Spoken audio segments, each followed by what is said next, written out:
Topic గురించి నేను video తీయక చాలా రోజులు అయిపోతుంది. ఏందంటే డాటా ఎంట్రీ జాబ్ స్కామ్స్ అని చెప్పేసి మళ్ళా మార్కెట్లో దిగిందనమాట. ఆల్మోస్ట్ నాకు చాలా మంది మెసేజ్ చేస్తుర్రు.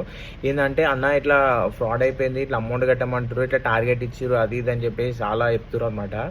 ఏంటంటే ఈ జాబ్స్ ఎట్లుంటాయి అంటే ఫస్ట్ టార్గెట్ ఇస్తారనమాట. ఏంటంటే ఒక 10 daysలో 10,000 క్యాప్చర్స్ కంప్లీట్ చేయాలి, లేదంటే 1000 క్యాప్చర్స్ కంప్లీట్ చేయాలి. 90% అక్యురేట్గా చేయాలి. ఒక్కటి తక్కువ అయినా సరే నువ్వు అమౌంట్ కట్టాలని చెప్పేసి రివెంజ్, నీ దగ్గరికి పోలీస్ నోటీసులు వస్తాయి, అవి వస్తాయి, పోలీసు వాళ్ళు వస్తారు, నీ మొత్తం అంతా స్పాయిల్ అయిపోతుంది, అది ఇది అని చెప్పేసి చాలా స్కామ్స్ జరుగుతున్నాయి అనమాట. దీని గురించి నేను ఒక 4-5 years బ్యాక్ నుంచే వీడియోస్ అయితే చేసిన. అయితే ఇప్పుడు మళ్ళీ రిపీటెడ్గా వస్తున్నాయి అనమాట. ఇన్స్టాగ్రామ్లో చాలా మందికి అవేర్నెస్ లేదని చెప్పేసి ఈ వీడియో పెడుతున్నా. ఇలాంటి స్కామ్స్ ఉంటాయి. ఈ స్కామ్స్ జాబ్స్ అని ఏడుంటాయి అంటే మనకి నౌకరీలా, ఇలాంటి క్విక్ జాబ్స్, అప్నా, ఇట్లాంటి దాంట్లోనే దొరుకుతాయి. మనం ఏ జాబ్ ఎత్తికినా సరే మనం కొంచెం ముందు వెనకాల ఆ కంపెనీ ఏంటి, దాని బయోగ్రఫీ ఏంటి, దాని డీటెయిల్స్ ఏంటి మొత్తం ఒకసారి కనుక్కొని మాత్రమే జాయిన్ కండి. ఇట్లా డాటా ఎంట్రీ జాబ్లో మీకు 20,000 30,000 ఇస్తారు అంటే అది పక్కా ఫ్రాడ్, ఫేక్ ఉంటుంది. చాలా జాగ్రత్త ఉండాలి మరి. రైట్.